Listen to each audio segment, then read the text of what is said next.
When is collusion between competing firms more likely versus less likely? Because, of course, we know collusion happens, but if we're going to look at an industry and ask the question, do we think collusion might be going on? When should we be highly suspicious and when should we be less suspicious? So one thing that can make collusion a lot less likely is when there's a single game, when it's just two firms that they're going to compete one time around. Like this might be, let's say the Super Bowl is coming to your town and you're competing to be the drink seller at that Super Bowl. You'll never exist after the Super Bowl. You only have sort of Super Bowl stuff. In which case, if there's two firms that are sort of entering that market, the game theory of that will lead them to undercut each other because essentially that's a prisoner's dilemma. Now, I'm not going to do the prisoner's dilemma here, but you can set that up if you want. Essentially, you let your two strategies be set your price high or set your price low. And collusion would be both firms coming in and setting their price high. And the problem is if the other firm sets their price high, you want to undercut them to get all the business and set your price low. If the other firm sets their price low, you want to set your price low or you're not going to get any customers. So setting your price low is a dominant strategy and there's no incentive to collude. So that's a single game, and the same is true if there's a finite time period. And with finite time periods, it's basically the same scenario. A lot of times I'll do this experiment with my class where they play 10 rounds and exactly 10 rounds of the high price, low price prisoner's dilemma.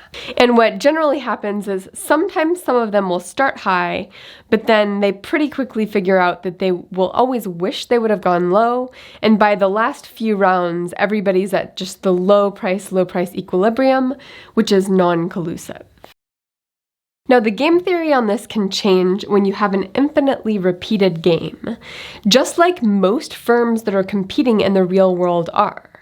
Essentially, they're competing this year, they're competing the next year, they're competing the year after that. And even though there's some probability that any firm may go bankrupt in any given year, so it's not actually truly infinite, but it's infinite sort of in the sense that there's no finite end time. Well, in these scenarios, you can actually come up with game theory where the best strategy is to say to the other player, you know what, we would benefit a lot if we colluded and kept the price high. And while I may benefit slightly, or maybe even a lot, from undercutting you this period, we know that if we can just collude and keep the price high for many, many periods, that's going to be best for us in the long run. So you come up with a tit for tat strategy. You say, I'll start by colluding and setting my price high. If you ever undercut me, then I'm going to undercut you the next round. I'll just do whatever you did the next round. And that strategy is actually very beneficial in many, many scenarios. So that means in most industries which have this structure, there's at least some probability that there's going to be collusion. The next factor relating to are firms likely to collude is how big is the benefit of colluding. So of course you want to compare the cartel profit, which is basically the profit if both firms came together and they said, okay, if we're going to collude, what exactly should we do? And the best strategy for them, of course, is going to say, okay, if we were a monopoly, where would we set the price or what would we be doing?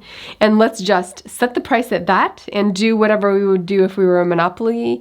Let's just divide the profits according to each of our market shares. So the question really is, how beneficial is that cartel model, compared to what would happen in the most appropriate oligopoly model where they were not colluding? So high cartel, more likely to collude, low cartel payoff, less likely to collude. Now, of course, collusion is cooperation and non-collusion is competition. So whenever you have executives who have high egos, who feel they need to sort of beat out their competition, that competitive inherent personality trait is actually going to make them less likely to collude because collusion is a cooperative game. And the weird thing about this is it could mean that people who are very cooperative, if their group they're cooperative with is the social group at the top of the industry rather than the people they're trying to serve, then those cooperative personalities might actually make it more likely that leaders within an industry collude.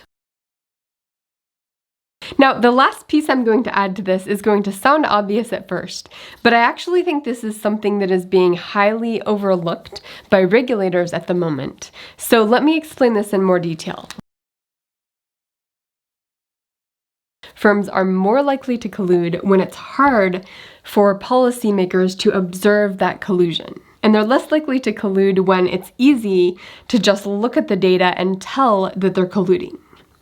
Now, the reason I think this is important and it's being overlooked is if you look at the historical patterns of collusion, most of the industry is sort of focused on pricing and investment and innovation. They're focused on these things that are measured in dollars that show up somewhere on the books so that you could sort of prosecute it if it looks like prices are moving together or if it looks like prices are way above what they should be in both firms. That's easier to see. I think the type of collusion that's happening nowadays is in ways that are much, much less easy to see. It's in hiding information. Collusion in terms of keeping wages high or keeping a pyramid structure within the industry so that essentially workers at the bottom of that pyramid are paid through hope that they will move up within the pyramid.